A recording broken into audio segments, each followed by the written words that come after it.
You're watching Inside Automotive with Jim Fitzpatrick. The FTC is cracking down on what they're calling deceptive add-ons in the car buying process. In fact, we recently reported about 3 dealerships owned by Asbury Automotive Group allegedly engaging in practices to sneak hidden fees for unwanted add-ons to pass on to consumers. Joining me now to discuss what this means is Shannon Robertson. You've seen him here before on CBT News. He's the Executive Director of AFIP, the Association of Finance and Insurance Professionals. He is just the man we need during these times. So Shannon, thank you so much for joining me on the show once again. My pleasure. Thanks for having me. Sure. So is there an increase in enforcement actions on dealers right now? Because that really, I think a lot of dealers took note of that story that we reported on, as many other automotive companies and media companies, including Automotive News, reported on to say, hey, you know, these guys are out there, so be careful. There has been, even in the last 90 days, you mentioned the big one everybody's talking about. Yeah. There are other dealers as well the FTC has had enforcement action on for the same things. Even if we go back to, late last year, we're looking at least 4 documented FTC cases for enforcement action for deceptive add-ons, disparity, wow, and those type of dealer practices. Yeah, yeah. What are the common themes with these fines that they're charging, and what are they looking for? What do they want to prevent? 2 words: transparency and disparity. Okay. Right. Transparency is the one that speaks out to everybody, right? Hiding the add-ons, not properly disclosing the add-ons up front, waiting until the end, okay.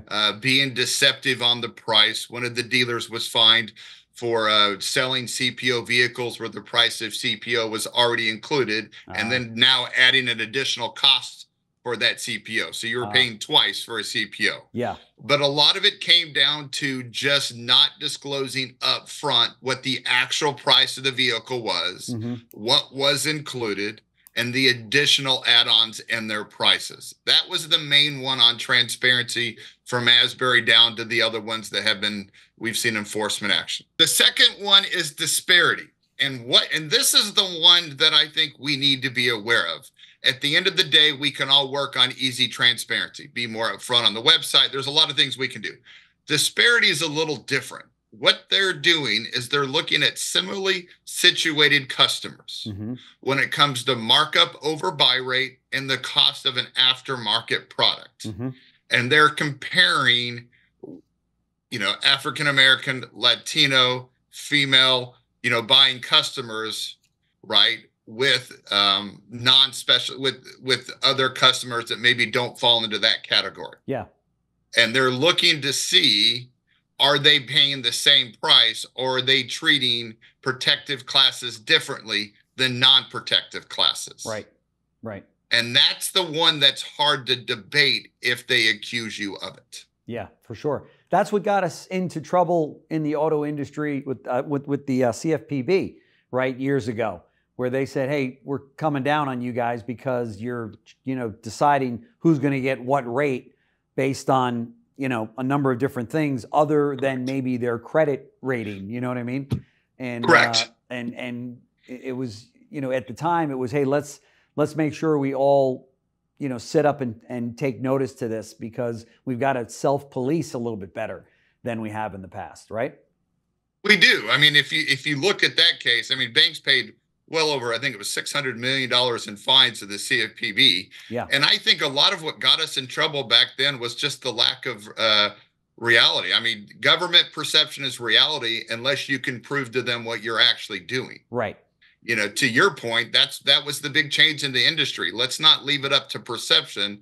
Let's have a documented process to show why we do things, so we're not subject to government perception. That's right. That's right. However, since that, there's been a whole host of new F&I managers put on board that weren't even aware of that fight, which was now 10 or 12 years ago since that got started, and it was a really big thing in the industry. And so this is one of those deals where you have to be constantly training and educating the staff inside of dealerships, because if you did it once and you did it 6 years ago, and now you hire a whole new group of people that didn't have exposure to that information and that training, it's going to happen all over again, right? 100%. And it comes back to dealer policy. Right. Right. What the dealers need to have is a written policy that simply says we have a cap on our markup over the buy rate. Yeah. If we downward deviate, it's only for approved reasons. And our products need to have a set price. That's right. This is what the product costs. So if I'm audited, it doesn't matter who came in my store. If 7 people all bought Honda Civics and they all bought the same VSCs, they essentially should pay the same price. Because the question the government asks is, did the value of that product change, right, the minute an African-American or Latino customer bought that contract? And if the value doesn't change, right, the price should be consistent. And, you know, we're looking at anywhere between $1,200 difference, as minimum as $300, all the way up to $1,200 in just the most recent example on price difference when compared to when you compare those classes. Right, right. And no longer is it safe to say, well, these people were better negotiators than these people, and that's why they got a better price than you're not going to get away with anything on that one, on that argument, right?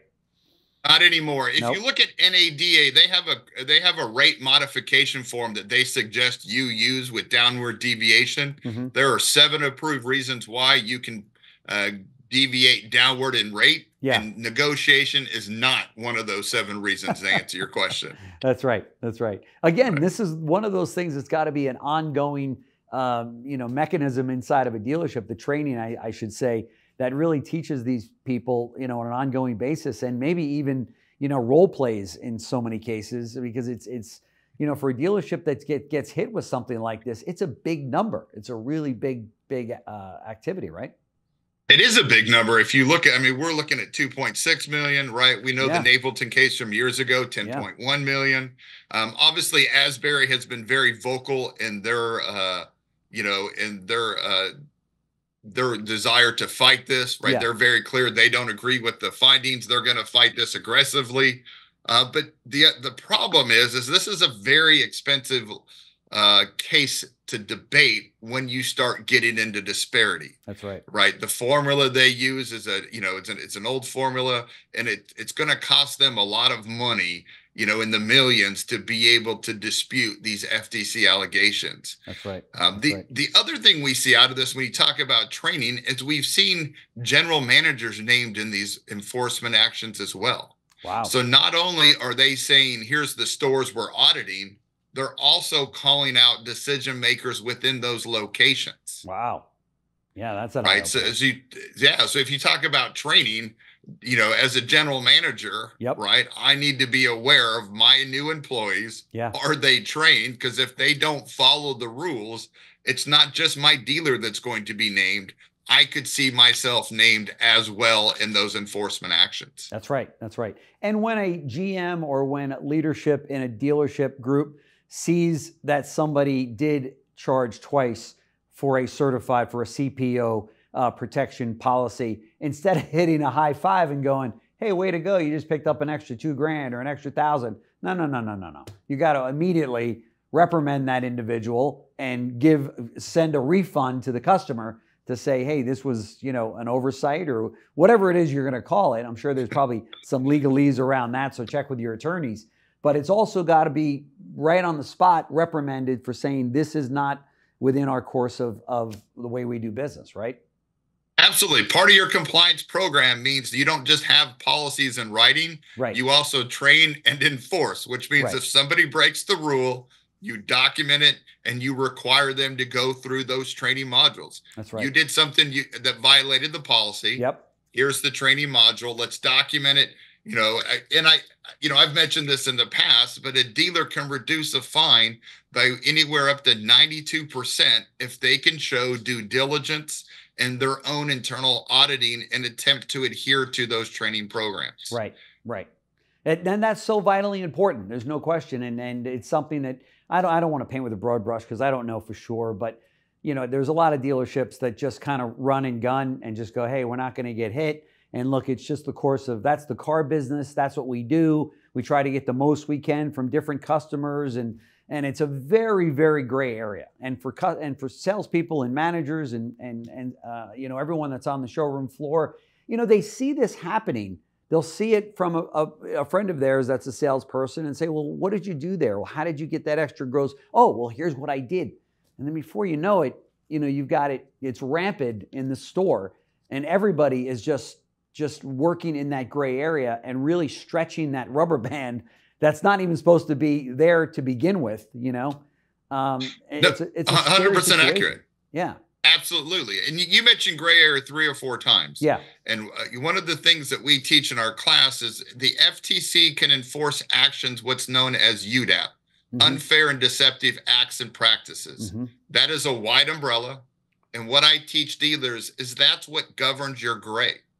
Yeah. Right? There's rules that are written rules, things you can and cannot do. Right. And then there are dealer actions of playing in the gray. Right. UDAP governs that gray. If you get audited and they determine your actions are unfair, deceptive to that individual, even if it doesn't violate a written rule, that's where UDAP comes into play. Okay, so they're already on that whole gray area situation. They're not buying it, right? They're not. That's the whole reason why UDAP was created, is exactly for what you're talking about. Yeah, yeah. So tell me, for the dealers that are listening, as we close out the segment, what are your recommendations to a dealer that's listening, that's maybe shaking in his or her boots right now, going, oh my gosh, we might have, if we have 200 salespeople company-wide, we might have 200 liabilities out there if they haven't been trained properly in this area. What do you recommend they do? It's a great question. So two things. Under disparity, there are 2 NADA policies, the NADA Fair Credit Compliance Policy and the NADA Voluntary Protection Product Policy.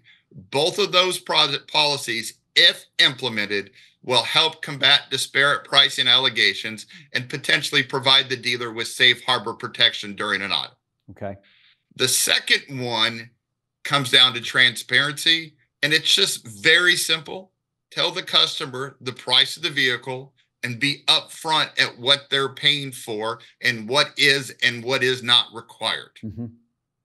It's simply that simple, whether it be online, whether it be with BDC, whether it be on site. But don't wait until the end to properly disclose. Right. Be transparent upfront and document your actions. Yep. But Shannon, I hear what you're saying, but my competition doesn't do that. So it's going to be hard for me to compete if I got to do that kind of stuff.